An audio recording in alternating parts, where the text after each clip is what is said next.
Hello everybody, I'm Xney, and today I wanted to talk to you, or more like tonight, but tonight I wanted to talk to you about the Darwin's Danger Shield, a weapon that's highly controversial in Team Fortress 2 because of how it gives the sniper such an amazing passive ability to not be quickscoped, which is pretty great. I mean, not dying to other snipers is a pretty amazing perk for relatively little downside. Now, this weapon I've used it in the past. I haven't used it in a long time actually, and putting it back on recently, I just kind of felt bad using it because this weapon has a lot of flaws in the way that it's designed, in the fact that it's just too good. So the primary benefit of using the Darwin's Danger Shield is that you give up your SMG or your Girardi or any of the other backpacks to have 25 extra health and a 15% resistance to bullets. This means any shot that comes out of a scattergun, minigun, or sniper rifle, or even a revolver will do 15% less damage. Now, this doesn't seem like a huge amount, like okay, maybe a 100 damage scattergun shot will only do about 85. That doesn't seem like a huge deal, but it really matters when it comes to sniper v sniper duels. If you hit a sniper who's using the Darwin's Danger Shield with a quickscope, you'll only do 143 damage instead of the 150 that would kill them because of that damage reduction. Now, damage reduction in Team Fortress 2 is weird when you apply it to critical hits because the damage reduction is applied to the base value of 50 instead of the critical value of 150, so it only reduces 7 damage, but that's still enough for the sniper to live. This gives the sniper a huge advantage in just quickscope battles between snipers, which is what you're going to be running into a lot if you're just kind of jumping around a corner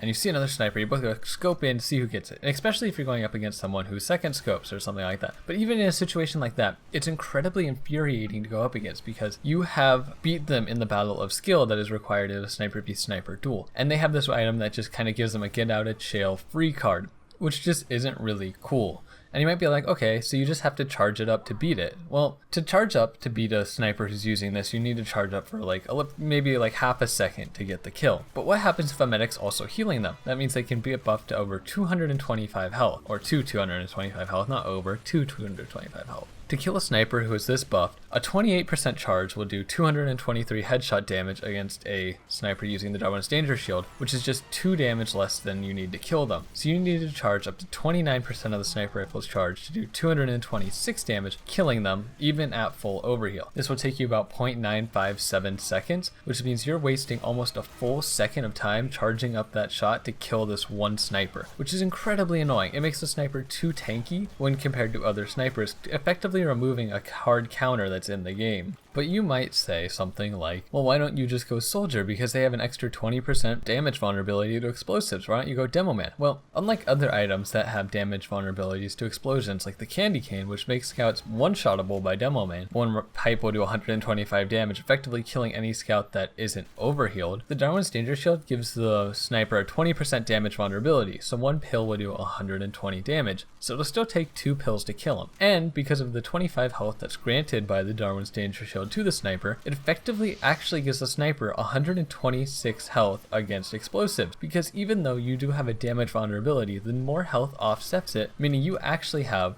more effective health against explosives than you would have had before. So this item, even though it technically has a downside to explosive vulnerability, the upside to having more health actually completely ignores it. This means that this item has no downside to being used, unlike something like the Razorback, where the Razorback's big downside is that it breaks if it's hit once. Even things like the Cozy Camper have a downside where you have to be fully charged to not get the bonus, and the healing has a timer on it, so you have to be standing still for so long out of combat to get the healing. Meanwhile, this item has no downsides to it. And the absolute worst thing about this item overall isn't just that it makes you immune to headshots from quickscopes or even 28% charge if you're buff. The fact that it has no downsides, it's the fact that it's so good that it forces other snipers to run it. Because if you're in a pub or even in a competitive match, if this was even allowed in a competitive match, and you are up against another sniper, say sniper v sniper, and he is running this thing, you are going to lose most any quick fight you have with this other sniper because he is just immune to quickscopes and he can take his time to aim his shots against you who doesn't have it. And because you don't have it, you're going to be at a complete disadvantage to him because he has no downsides to using this thing. He has only advantages. So by him using it, he's going to force you to use it because you're going to need that step up in a fight against him. Because we're going to assume that you're both equally skilled. This item just makes equally skilled people, one of them better, because they will be better in one-on-one fights with other snipers. And there's a few weapons in Team Fortress 2 that make other people equip them. In a competitive format, a Vitasaw would make medics have to equip them because of how good it is to store Uber over a life. And something like this